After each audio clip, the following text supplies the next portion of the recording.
آخری جملے سن لیجیے عزیزان گرامی.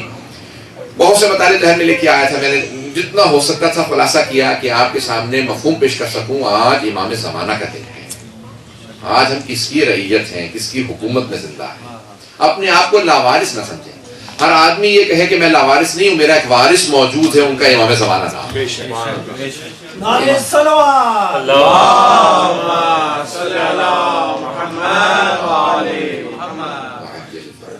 آج دنیا میں لوگ نہ جانے کیسے کیسے ظلم کر رہے ہیں شیعوں پہ. وہ سمجھتے ہیں کہ یہ لاوارث ہیں. جب کسی شیعہ نے کہا نا میرے مولا سے کہنا میں بہت پریشان ہوں، میرے لیے دعا کر دیں، تو امام نے کہا میرے اس شیعہ سے کہنا ہم تمہارے سے غافل کب ہیں جو دعا کے لیے کہہ رہے ہیں. مولا اپنے ہر شیعہ کو اس کے نام سے جانتے ہی میرا ماننے والا ہے، یہ کہاں رہ رہا ہے. جب پریشان ہوں تو ایک مرتبہ پکاریں تو صحیح امام کو.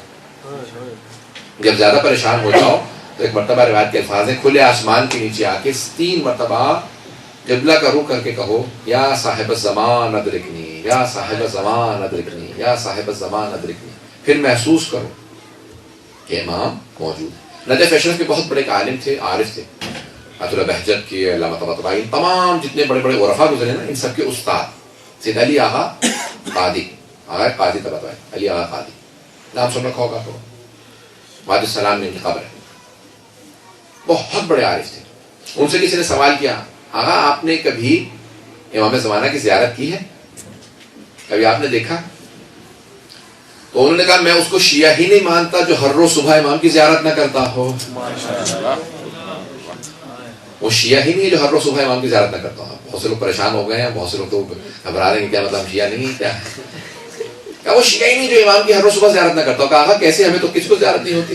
شیعہ کے علماء تو بڑے بڑے جنہوں نے سوال کیا تھا، عام لوگ نے، میرے جیسے لوگ نے، بہت بڑے بڑے علماء فقہاء جو بعد میں مرجع بنے سب، وہ سوال کر رہے تھے. کہا ہمیں تو صبح زیارت نہیں ہوتی.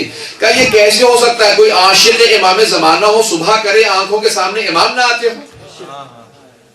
دیکھنا مقصود نہیں ہے، انسان محسوس کرتا ہے امام موجود ہے. اس واقعے میں تمام کر رہا ہوں، واقعے کو سنیں گے. کہا کیسے؟ کہا انسان جب کسی کا عاشق ہوتا ہے نا وہ آنکھوں کے سامنے ہمیشہ رہتا ہے. توجہ ہو. کہا کیسے؟ کہا ذرا جانا تیز نمک والا کھانا کھا لینا. نمک تو سب سمجھتے ہیں، تیز نمک آپ زیادہ کھا لیں نا اس کے بعد پیاس ہی پیاس لگتی ہے. ٹرائی کرنے کی ضرورت نہیں ہے جا کے نمک کھا کے دیکھتے ہیں پیاس لگتی ہے کہ نہیں. جب تیز نمک ہو تو بعد پیاس ہی پیاس لگتی ہے. کہا کیا ہوگا؟ کہا امام زمانہ کا تمہیں زیارت کا مفہوم سمجھ میں آ جائے گا، لیکن ایک شرط ہے پانی نہ پینا. تو انہوں نے کھانے میں تیز نمک کیا سب نے اور کھانا کھا لیا، پانی نہیں پیا، سو گئے. صبح اٹھے کہا نہیں کوئی زیارت نہیں، پتہ نہیں سب آئے کہ آقا کوئی زیارت نہیں ہوئی. آپ نے کہا تھا زیارت سمجھ میں آ جائے گی. کہا تم کیا سمجھ رہے تھے کہ رات میں کیا ہوگا، کھانا کھانے سے امام صاحب کی زیارت ہو جائے گی. کہا آپ نے کہا کہ تیز نمک کے ساتھ کھانا کھا لو، اس کے بعد تمہیں زیارت کا مفہوم سمجھ میں آ جائے گا. کبھی کیا دیکھا تم نے؟ کو خواب دیکھا؟ کہ بس پوری رات جب بھی آنکھ لگتی تھی بس ایک خواب آتا تھا، سامنے پانی بہ رہا لیکن ہم پی نہیں رہے. پتہ نہیں توجہ ہے. سامنے پانی رکھا تھا لیکن پانی نصیب نہیں تھا. کبھی کنویں کے سامنے کھڑا دیکھا پانی نہیں ہے، دریا بہتا دیکھا پانی نہیں پی رہے، ہم کھڑے ہیں پیاسے ہیں.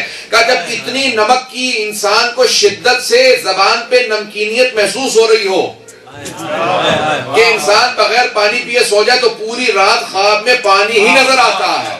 جب کم از کم اتنی تڑپ ہو امام زمانہ کے لیے تو پوری رات خواب میں امام زمانہ ہی امام زمانہ نظر آئے. جب تڑپ اتنی ہو، عشق اتنا ہو صاحب الزمان، تو پھر امام زمانہ کیوں نظر نہیں آئے؟ آئے اتنی تڑپ ہے. برحمتك يا أرحم الراحمين وصلى الله على محمد وآله الطاهرين.